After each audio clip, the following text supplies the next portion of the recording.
is the candidate of the Democratic Party, and Ryan Huebsch is the candidate of the Republican Party. The format for this debate is as follows. The candidates will receive up to 1 minute for an opening statement. Then, the members of our media panel will take turns asking questions of the candidates. When asked a question, each candidate will have up to 1 minute to respond.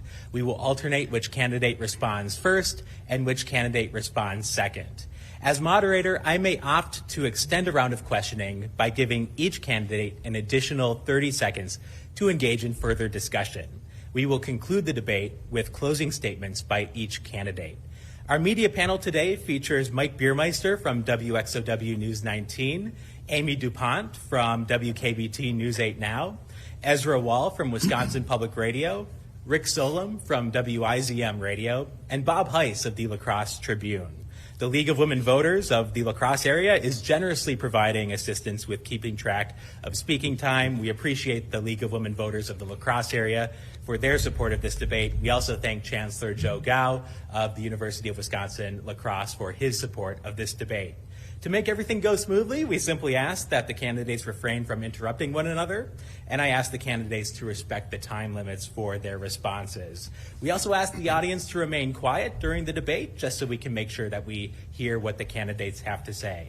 Through a random draw, we have determined that Representative Steve Doyle will go first for opening statements, and Ryan Huebsch will go second. Representative Doyle, you have up to 1 minute for your opening statement. Thank you, Anthony. I'd like to thank our host and also members of the media. As an elected official, a lawyer, a small business owner, and as a parent, I've faced tough decisions before. I know what it means to pay your property taxes, work in your own small business, raise a family, take tough votes. I understand how hard it can be and how the times we're in now don't make it any easier. Someday my opponent will understand that too. But I've been with our folks when times are good, and I'm fighting for us now when times are tough. I don't need on-the-job training. Although my opponent has run a nonstop barrage of attack ads against me, he's never challenged the most important fact of all in this election. I have the most bipartisan record in the entire state assembly. I have gotten things done by working together with both parties because the people of our community deserve an effective advocate for them in Madison. They deserve more than name-calling. They deserve more than promises. They deserve results, and that's what I've delivered. Thank you, Mr. Doyle. Mr. Huebsch, you have up to 1 minute for your opening statement. Hi, my name is Ryan Huebsch. I was born in Onalaska, raised in West Salem. I've been here my entire life, and I went through the West Salem High School and the education system there. Went to Western Technical College and graduated from here at the University of La Crosse in 2018. In the meantime, I was working throughout the whole district and working in Holmen and Onalaska, West Salem, and in La Crosse and small businesses. And I currently work at a Southside small business right now. I'm running, and I went to Madison, and I worked for the senator out of Green Bay and also the Senate Majority Leader for a brief time. I'm running for the 94th Assembly District because we are out of touch. We see, we have an economy in recession, runaway inflation, and we need to come back together and talk to each other.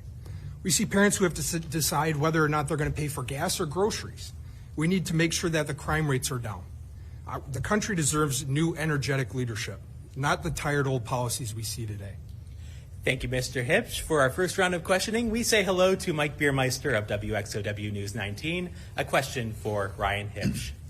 Well, just this morning, the village president of Holmen, along with other municipal leadership across the state, spoke about what they call a broken system of funding in local government. They believe they're not getting enough funding to provide basic services like EMS. So how would you go about rectifying that? And absolutely, that's a great question. I think, and I will differ from my party on a lot of these answers because I am more moderate than a lot of people like to say. I agree with shared revenue. We should have an increase in shared revenue for local municipalities. You're exactly right. I went around and talked to local municipalities. I talked to police chiefs across the area. I talked to several people around the area in local governments who say the exact same thing. They struggle. So we need to make sure we come in and bring in a shared revenue increase. And I'm totally for that. Thank you. Mr. Doyle. Well, I'm a product of local government. I've been on the La Crosse County Board for a number of years, and I actually was the county board chair for almost a decade. So I know exactly what they're talking about when they're raising the concern about issues like shared revenue. But the problem is more complex than simply saying give more money, because what we're saying at the state level is you have more work to do, you have more responsibility that we're giving to you, but by the way, we're not giving you more money to do it with. And so what we're having our local governments do is have to decide between this priority or that priority, and those aren't things necessarily that are wants, those are needs. Do we fund our road adequately, or do we fund our police force adequately? And sometimes it's very difficult to make those decisions, and that's why I think it's important to have people in state government who come from local government who understand those concerns. Because you can't just throw money at a problem. What you have to do is to give greater flexibility when you give that responsibility. But you also have to learn to trust our local officials. People in local government are the folks that you see at the grocery store on a daily basis. They know what you're thinking. They're going to make the right decisions for the people. Thank you, Mr. Doyle. Now we say hello to Amy DuPont of WKBT News 8 Now. A question for Representative Doyle. Good afternoon. Thank you for allowing me to take part. It is no secret that Wisconsin has water problems. There are thousands of homes in Milwaukee that receive their water through lead laterals. There are utilities statewide that exceed safe nitrate levels. And here, very close to home in La Crosse County, as well as up in Marinette County, there are thousands and thousands of homeowners who receive their water through a private well that have been forced to drink bottled water for more than a year because the water coming out of their tap is contaminated with PFAS. Today, Governor Evers announced that with the help of the EPA, Wisconsin is going to receive roughly $143 million in federal funding for drinking water and wastewater improvement projects. I would like to know, how will you prioritize that money? Because it won't be enough to cover everyone. How will you prioritize that to provide the clean water to the most Wisconsinites you can? Well, thanks for that question, Amy. And I think that's probably one of the most important issues that we're dealing with in western Wisconsin right now, obviously with the issues going on in the town of Campbell and elsewhere. As you say, the money from the federal government is a start, but it is not the full solution. What it's going to take is cooperation among the state and various local governments. We have to involve our various agencies such as the Department of Agriculture and the Department of Natural Resources. I was a co-sponsor of what was known as the Clear Act in the last session, which started with the idea of the first thing you have to do is collect information. You have to monitor and you have to set particular standards for drinking water, for groundwater. And I will again co-sponsor that bill because that is an issue that gives us the foundation. Secondly, then, we have to provide incentives for local governments and the private sector to work together. When I was county board chair, we did that all the time. We found that our greatest success, building the Household Hazardous Materials Program, building the West Salem Business Park, both projects that I was involved in early in my county board chair career, we found that we have the best success by working together. So this is a problem that also requires all hands on deck, everybody working together, sharing our expertise, sharing our resources. Thank you. Mr. Huebsch. This is one of those issues that should never be political. And unfortunately, one side has made this political, saying, and who is for dirty water? That's absolutely absurd. No one should be for dirty water. This is about clean water. That is one of the top priorities a government should have, is making sure the people in their homes, their small businesses, and everywhere in their communities have clean water.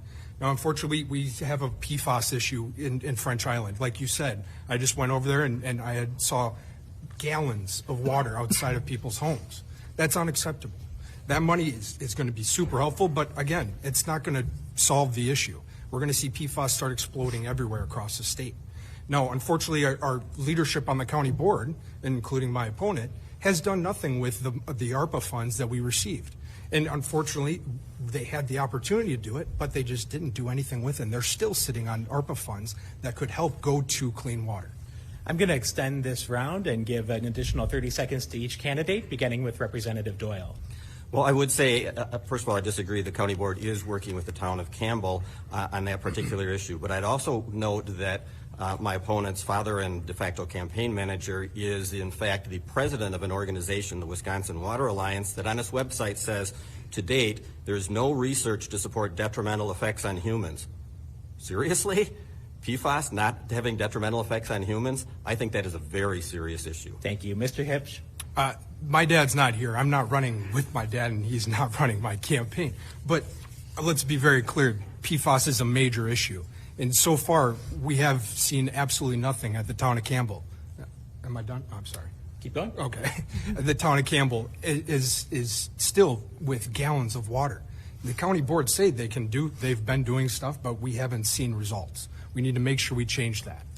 Thank you, Mr. Huebsch. We come back to Mr. Huebsch. A question from Ezra Wall of Wisconsin Public Radio for Ryan Huebsch. Thanks, Anthony. With more families feeling the pinch financially, and with more adults, especially single mothers, depending on low-wage jobs to make ends meet, would you favor Wisconsin increasing its minimum wage to exceed the current federal minimum wage of $7.25? That's actually interesting. That is the first time I've heard a minimum wage question this time around. And unfortunately, I think that's well, not unfortunately, it's out of the question of what we're seeing in the local municipalities and communities here. We see Target, we see Culver's, we see McDonald's offering $20 an hour. I don't think that issue is a top priority for this area, but the economy is in struggle. You're completely correct. People are struggling. We need to lower taxes, lower income taxes, making sure we put more money back into the taxpayer's pocket. Thank you. Representative Doyle. Thank you. I do support an increase in the minimum wage, but I do agree that we're actually past that point. I have supported the $15 an hour proposal that had been on the table in the last several sessions, but I think the economy and the market has taken care of that. I think that what we have to do is to figure out how to get people back into the workplace, and I think there's a couple different issues that we need to address. First of all, child care. If you have a young child or multiple children at home, you may not be able to find child care for them, meaning you're not available to go to work. And I have a lot of clients who are small business owners who tell me they can't find workers, and the people that they do find are saying, I can't work these hours because my daycare is no longer available. So that's the first thing. Second thing would be workforce training. We need to focus on apprenticeship programs to get students from high school and tech school directly into the job market, or directly from high school into the training programs, the vocational programs at the tech school, so that we provide that feeder source into the job market. And I've had legislation where we have actually partnerships together to accomplish just that. Thank you. We now have a question from Rick Solom of WICM Radio, a question for Steve Doyle. All right. Is it the case that if the state were doing its job in terms of school funding, districts wouldn't have to keep going back to taxpayers for more money? Yet the La Crosse School District has the state's largest referendum to build a new high school, and two schools in your district, I believe, are asking taxpayers for $75 million each. What should be done about that, if anything? Well, first of all, governance by referendum is not a good way to run things. We should not have our schools having to go to referendum any time that there is a significant need. Now, certainly for extraordinary things, I think it's reasonable to talk to the taxpayers to make sure that they are on board. But right now, we have two problems with the school funding system. Number one is the school funding formula is a mess, and that needs to be revamped. Schools that are either plateauing or declining in enrollment are being essentially penalized for having fewer students, meaning that they're running into a situation of a lot less resources. La Crosse is having that problem, which is kind of what prompted the current referendum. Secondly, we have two competing school systems. We have the voucher system and we have the public school system. Education is expensive. Running one school system is expensive. Running two school systems, essentially competing with each other, is a recipe for disaster. Thank you. Mr. Huebsch. Yeah, and the question was, you're right. In the city of La Crosse, as I go around, I hear not so much that's going to pass, but the city of Onalaska, the major referendum they have, sounds like it will pass. No, the majority of the property taxes already go to education, and that is going to be a top priority continuing under me. When you write out a budget, and you do it at home, I do it myself, we have the priority list. Education, K-12, will always be top priority. Now, we need to remember why we put this referendum bill in place. I think it was in '95. We need to remember that the property taxes in the state of Wisconsin were record high, and they were even increasing 9.5%, maybe even 10% each year. We need to put this in place and make sure that we controlled that. Now, if communities want to increase funding and ask their communities or the schools want to ask their communities on whether they want to spend more money and raise taxes, they have the ability to do that, and I think it's working. Thank you. Now we say hello to Bob Heiss of the La Crosse Tribune. A question for Ryan Huebsch. Hi. Wisconsin surplus just topped $4 billion, and Governor Evers was celebrating that. What should be done with that money? And I noticed that there's proposals out there, but it still keeps growing. Right. Yeah, and great question. And I think the DOA secretary came out and said we're at $4.3 billion, and we're in the best place that we've ever been in the state. And if you go door to door, ask how many of those families feel the same, that they're in the best financial state that they've ever been. We need to make sure we send this money back to the people. Make sure we send it back to the taxpayers. Cut taxes, cut income taxes, eliminate the personal property tax, and make sure we have more money back into the taxpayers in order to boost this economy. We have too much money. We overtaxed, and that can't happen again. Now, we have to remember that this is one-time money. We can't do ongoing projects. So we need to be careful on making sure if we do projects, make sure it's one-time projects and don't overspend. Thank you. Representative Doyle. Thank you. Waiting for the timekeeper. In this last budget go-round, I voted for the budget that was authored by the Republicans and ultimately signed by Governor Evers because I thought it did a lot of good things. It did a 10% middle-class tax cut. It helped to increase funding for our roads by $100 million. It went up to two-thirds funding for the cost of education. It was a very fiscally austere budget in the sense that we were cautious to make sure there was enough money available for that rainy day. And it turned out that we were exceedingly cautious to the extent that we are bringing in more money than we had expected, and that's a good problem to have. It doesn't mean that we intentionally or even inadvertently overtaxed. It means that we were doing the right thing and the economy rebounded in our state for a period of time at least as a result. So what do we need to do with that money? First of all, more tax breaks, more tax cuts for people. That should start like immediately. We could have a special session to do that tomorrow. Fix our roads, improve our schools. Thank you. Let's go back to Mike Biermeister of WXOW News 19. A question for Representative Doyle. So since issues like abortion access and marijuana legalization face gridlock in the legislature, do you believe these types of issues should be put to a ballot for voters to decide directly why or why not? I do believe that they should, because sometimes the leaders are ahead of the populace and sometimes the populace is ahead of the leaders. And in these particular cases, we have the members of the public who have actually fairly strong opinions. And I hear that from people regularly. Their issue, whether it be marijuana or abortion or some of the other issues that we're talking about, sometimes even taxation issues are ones that people wish they had a chance to vote on. So I do support doing that. I don't think that it makes sense to go to the extent of California, which has a multi-page, dozens of pages of ballot for people to go through, almost like they're taking a standardized test at school. But I do think that on issues where the legislature is not acting, that the public should have a chance to weigh in. That is what democracy is all about.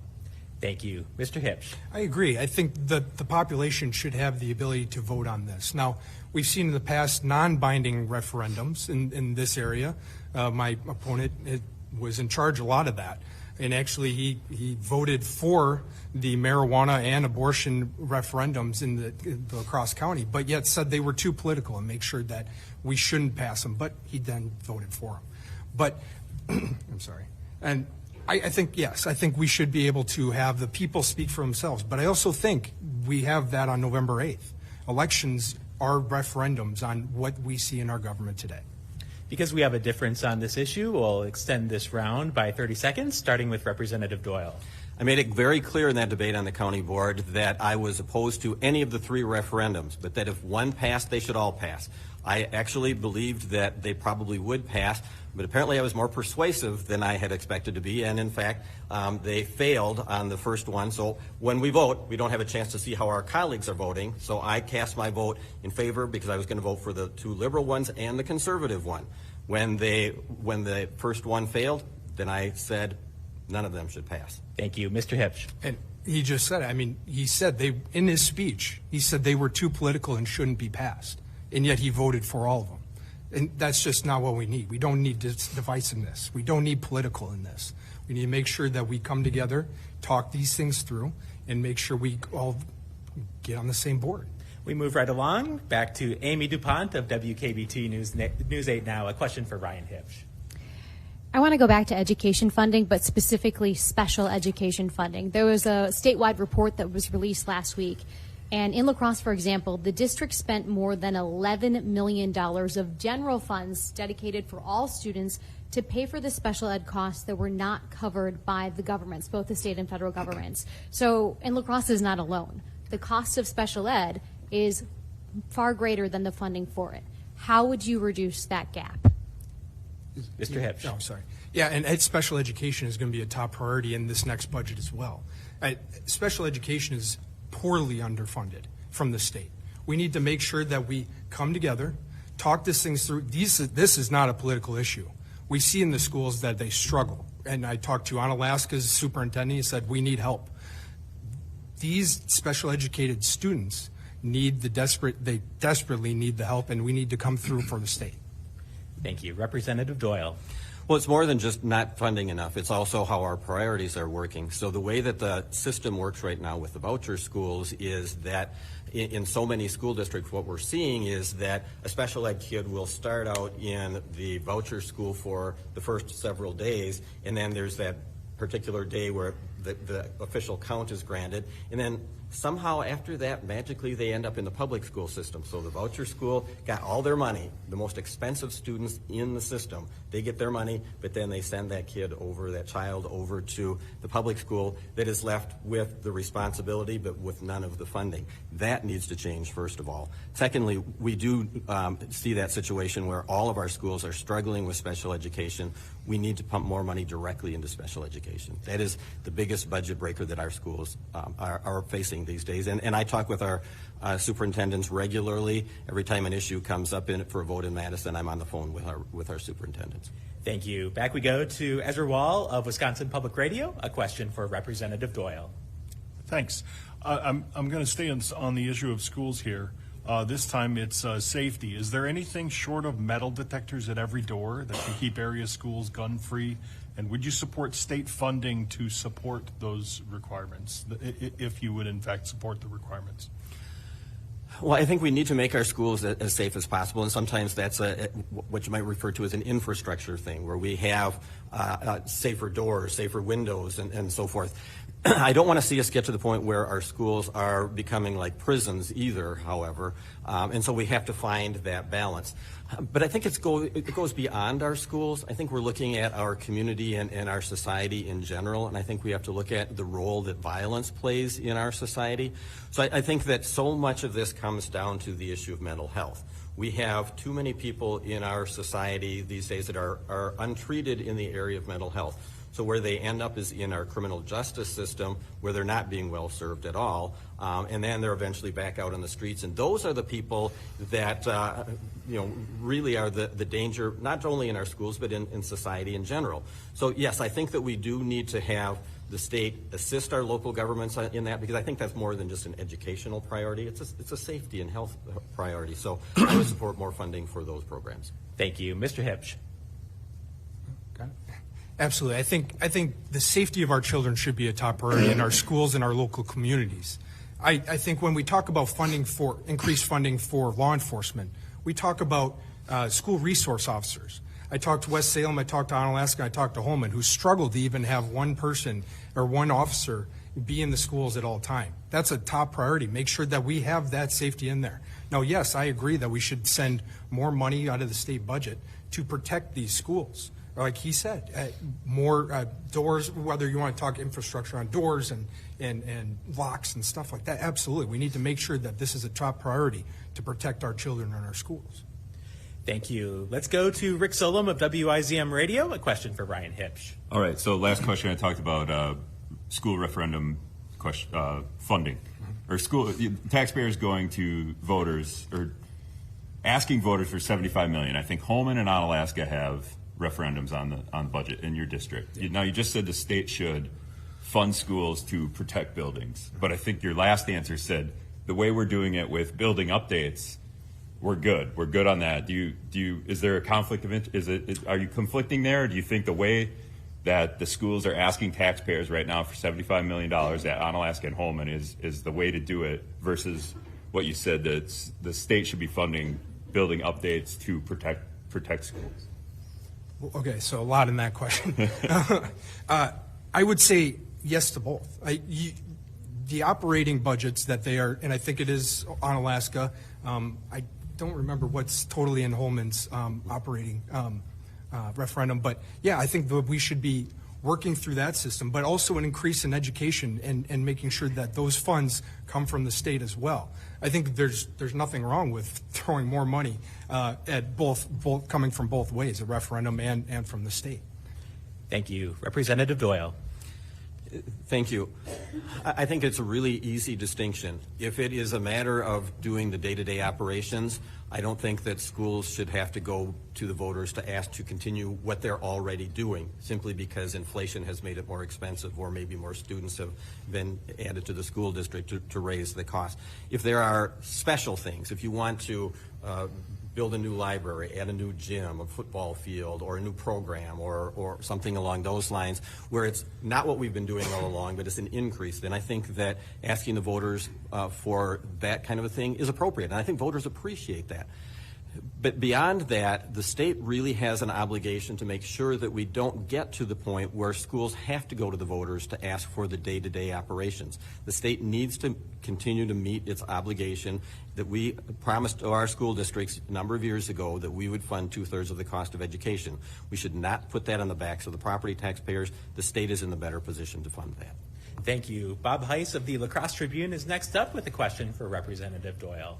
Well, we're hearing some answers about giving more money to this and more money to that, and I appreciate those answers. But what's going to be cut? I mean, if all these new things get funded, I mean, where do we go with trying to make some decisions like that? And Steve, maybe you can tell us about how it is now, and Ryan, maybe you can tell us what you're thinking about. Well, budgets are always a choice between priorities, and so sometimes there are things that are a priority today that maybe are less of a priority tomorrow. But I think for my purposes, the top priorities are always going to be health, education, and roads. I think that, and when I say health, I am also talking about crime and public safety. There are various programs where we can actually engage in cost savings by doing things new. And I always like to go back to my experience as county board chair, because we would always look for different sources of funding. So if we can do a project together with the private sector, if we can find grants or other outside resources, we would do that. The state doesn't seem to do as much of that, and I've never understood why that is, that we haven't looked for creative economization. There used to be many years ago, and I used to teach this when I taught political science here, they used to talk about states being the hotbeds of innovation. And the federal government would say, we're going to give you a little bit of money here to try something new. If you come to us with a new program, a new way of doing something or saving money or whatever, we'll start it out for the first year or two and launch it and see how that would work. I would like to see more of that being done, because when I saw that happening at the local level, it made sense at the state level. Thank you. Mr. Huebsch. And I don't remember, can I get a repeat of the question, quick? Sure. You've had several areas that you've said it deserves more money, it deserves more money. And as I said, I appreciate that. But what doesn't deserve, and what is going to have to be cut in those realities? And what maybe you should outline your 3 priorities and whatever to get to that. Yeah, and I won't know for certain. I'm not there yet. And I look forward to working with bureaucracy down in Madison. Believe me, the conservative in me would love to take a look at what's happening in Madison and make sure we are spending money correctly and making sure we're spending as we should.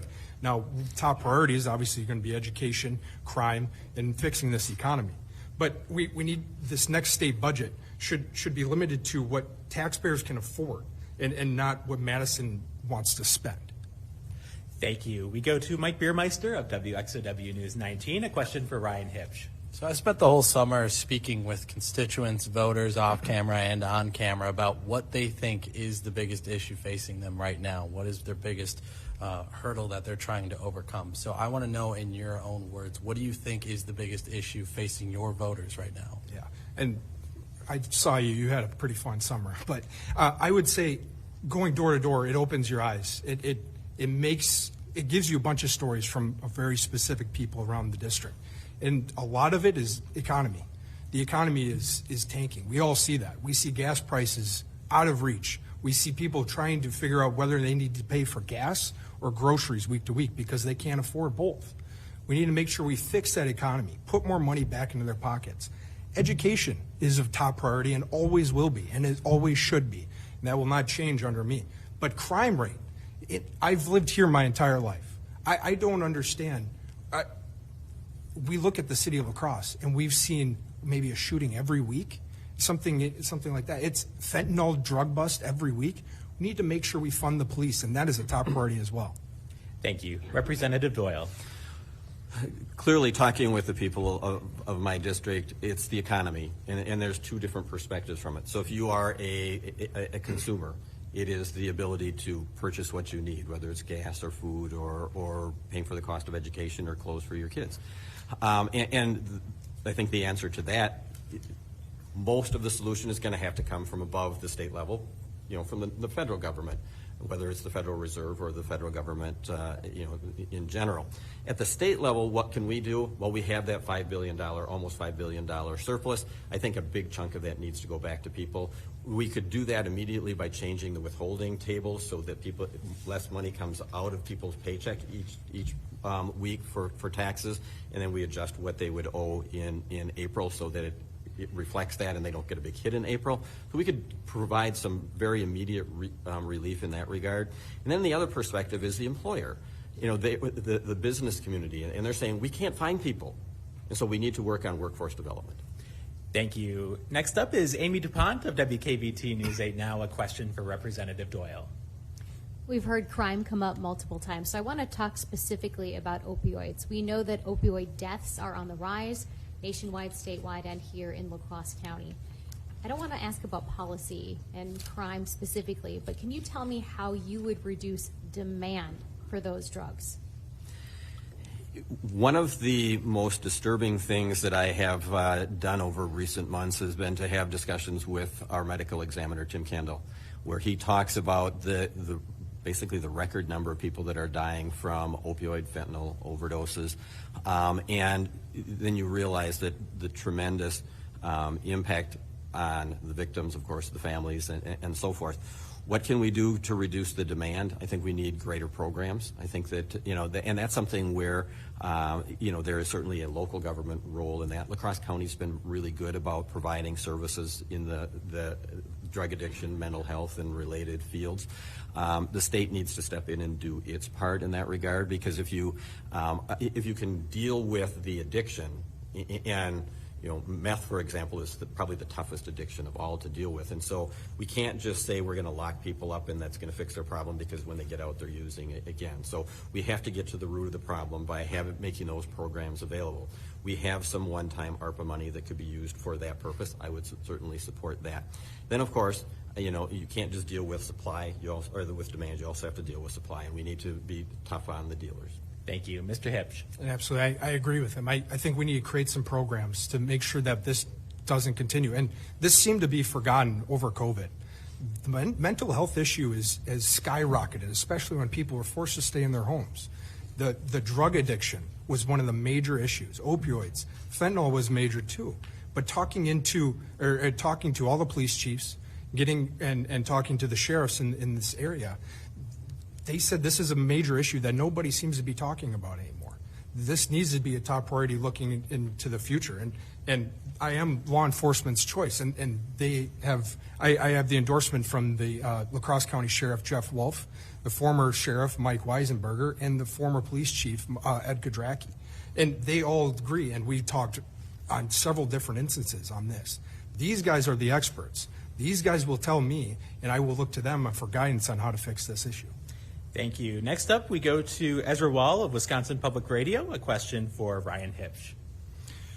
Ryan, with abortion back in the purview of state legislators this time around, what should happen with Wisconsin's existing law? Would you favor an unconditional allowance for abortion rights, an outright ban on the practice, somewhere in between? Any exceptions?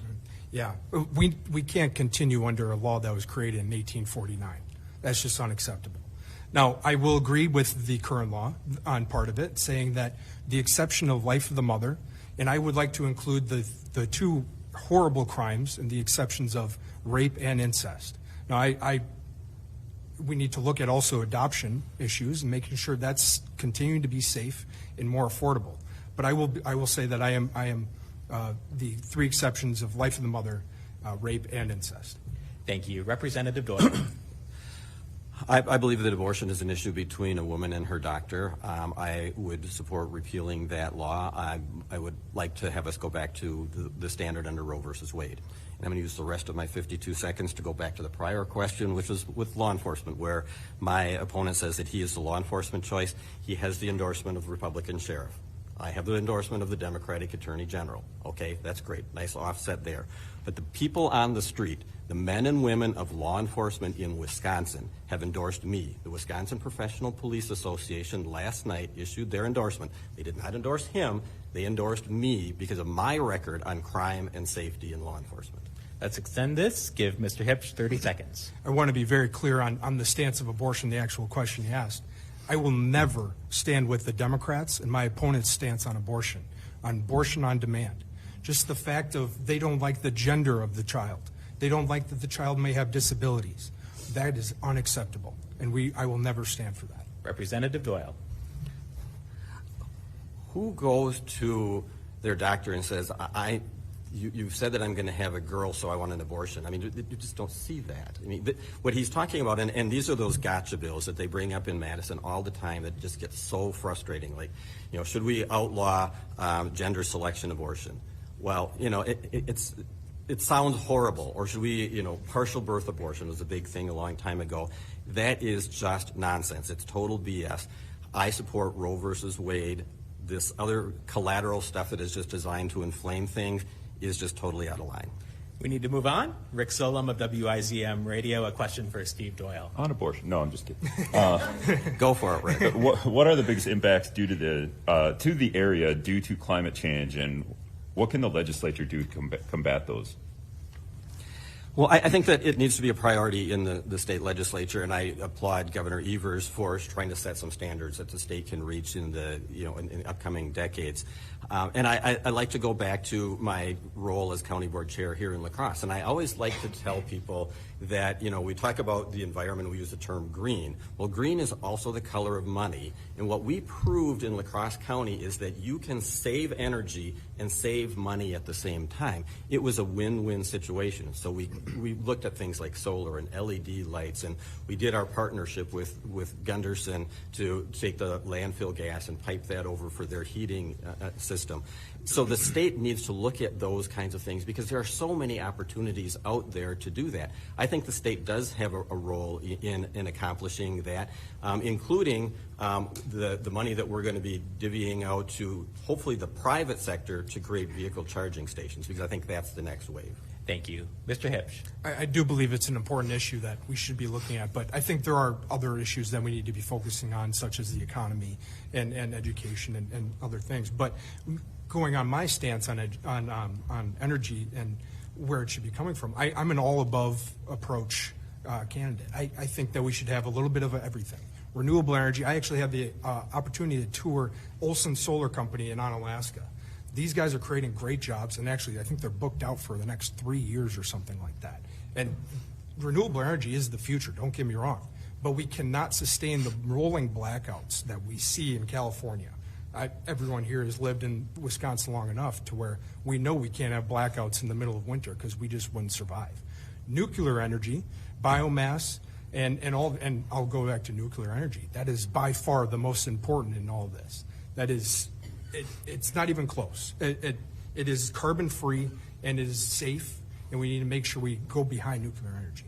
Thank you. Bob Heiss of the La Crosse Tribune is next with a question for Ryan Huebsch. This is 2 parts on election integrity. What did we learn from the $1 million that went to Gableman for his investigation of the Wisconsin election? And secondly, are you hearing or do you have any concerns as you're out there of the election and the outcome and questioning the election? First part of that question, I don't know. I think there's a lot of people in Madison that regret hiring Mike Gableman.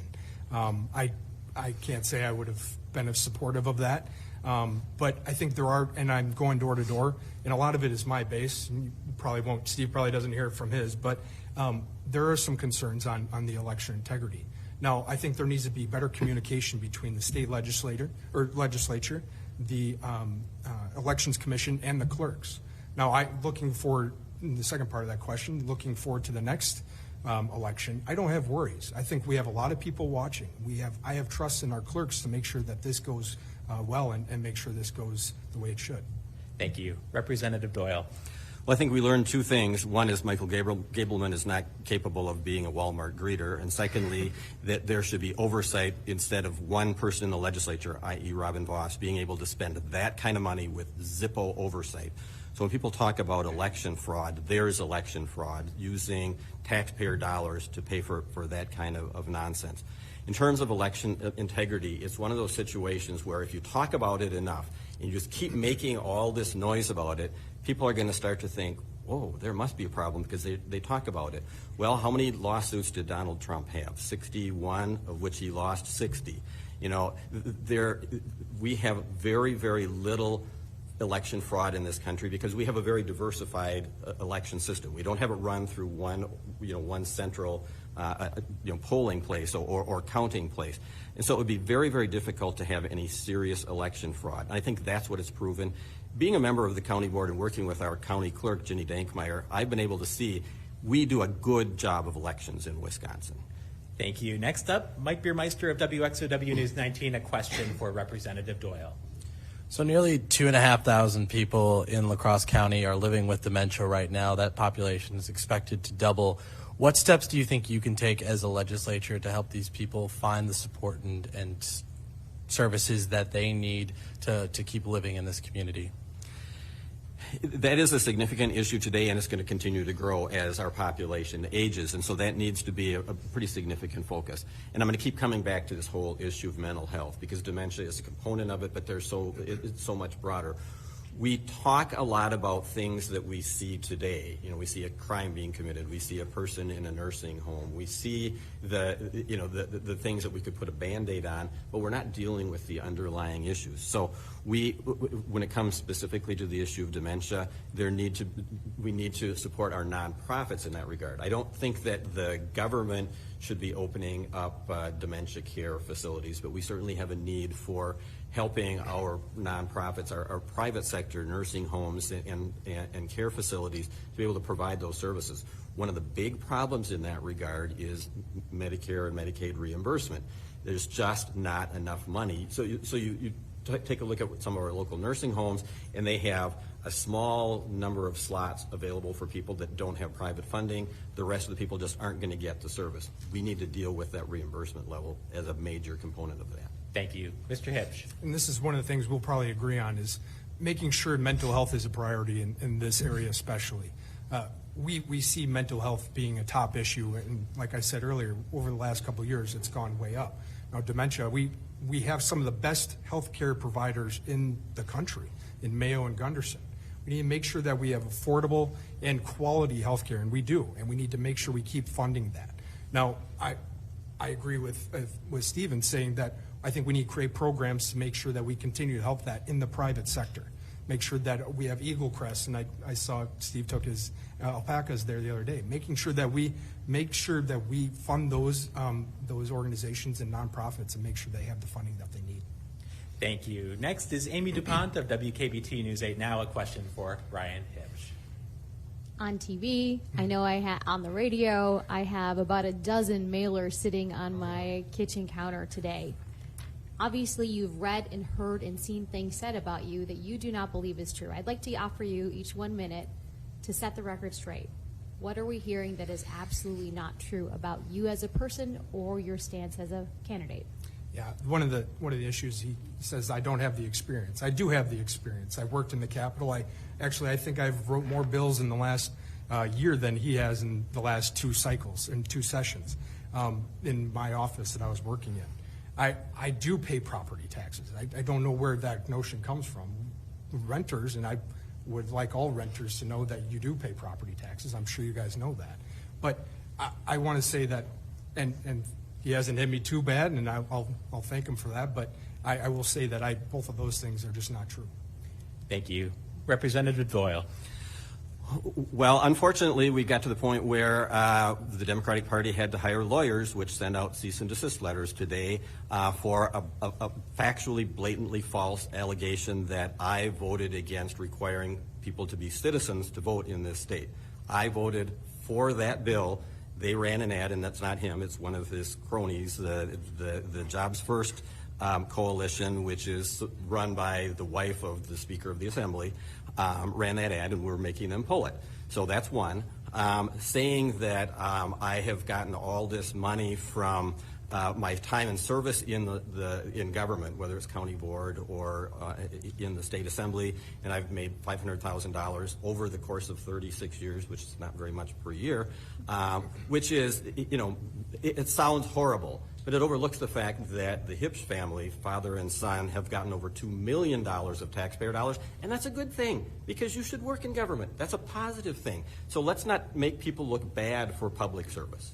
Mr. Huebsch, 30 seconds. Well, I have no idea where that $2 million is, but I would love to see that.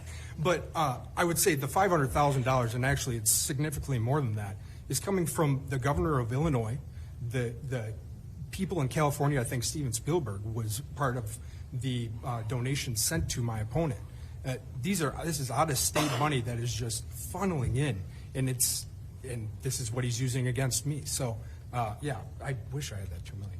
Representative Doyle, 30 seconds. Okay, the $2 million is how much your family has made in terms of taxpayer dollars. In terms of the $500,000 that you're beating me up on from getting from this fund that has been supported by people like the governor of Illinois, that fund has a name, is the Democratic Party of Wisconsin.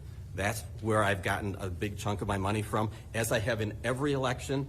And as in every election, I have been the most bipartisan member of the state legislature. So obviously, that money isn't determining how I vote. Ezra Wall of Wisconsin Public Radio, a question for Representative Doyle. Thanks. We've heard even today about election security, and you've each offered your comments on that.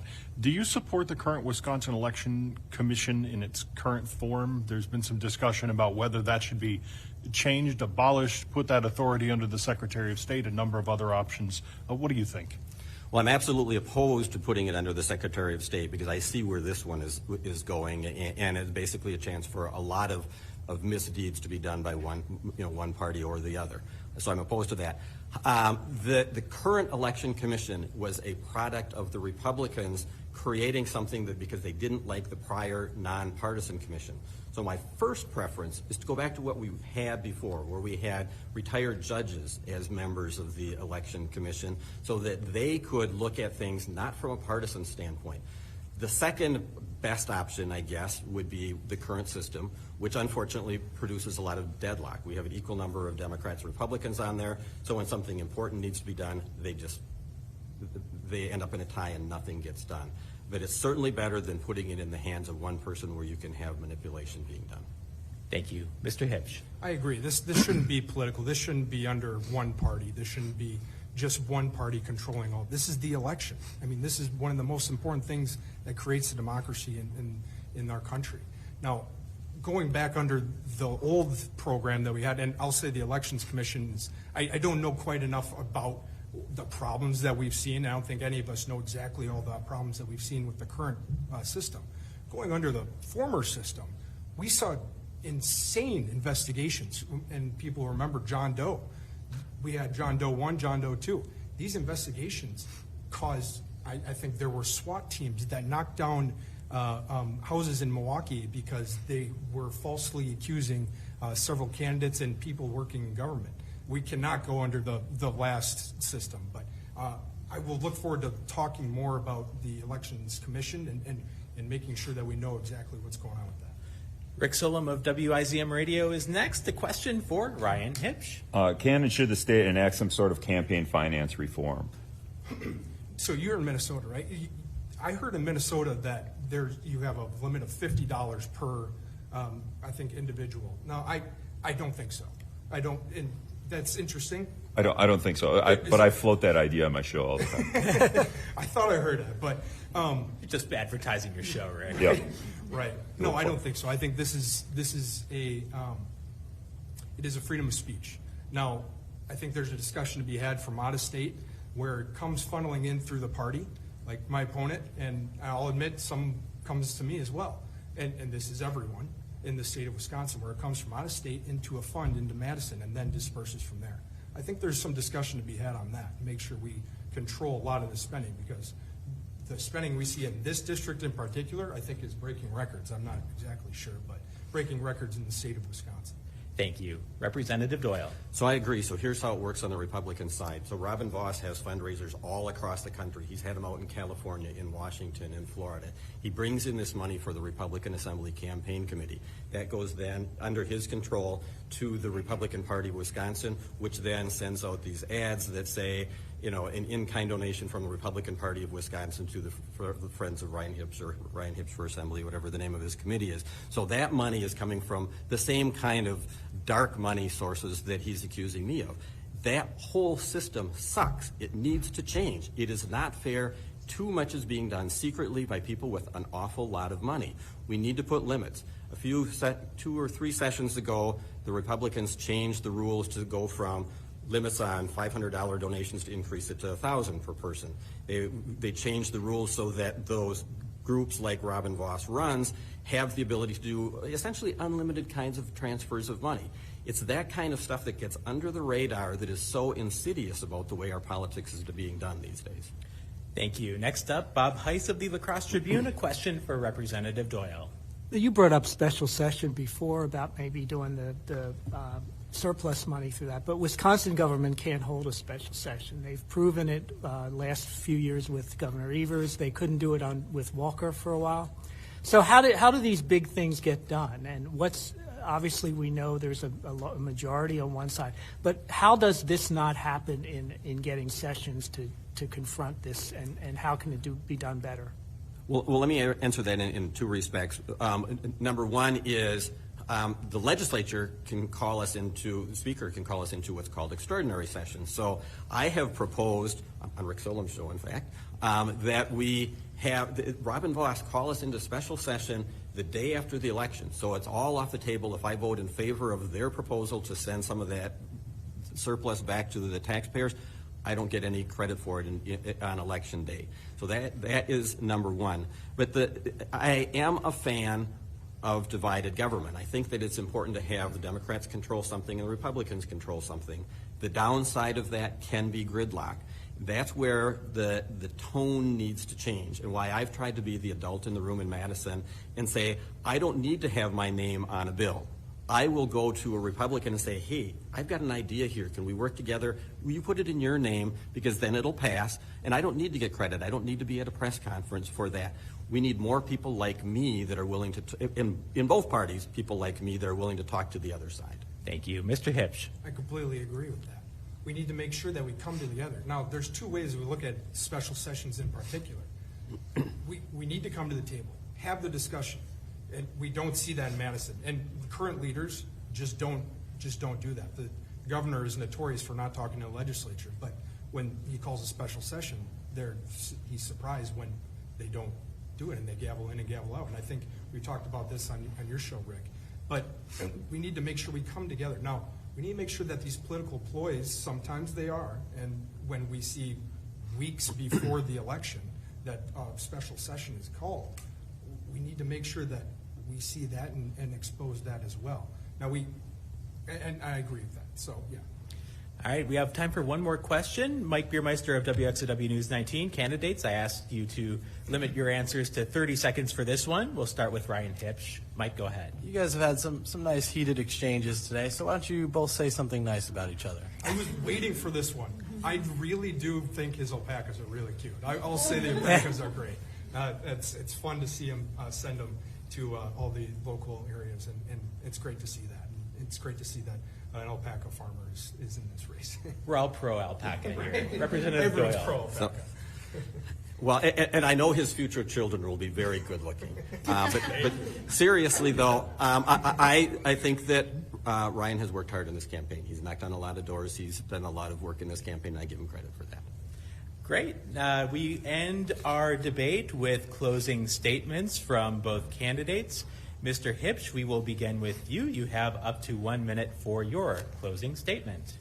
Like I said, I'm Ryan Huebsch, I'm running for the 94th Assembly District. I'm sure you guys all know that, but I'm running because under the current leadership we see in Madison and D.C., we're under an economy that's in recession, a runaway inflation, and that's brought up by out of control government spending. Now, I want to make sure to fix that.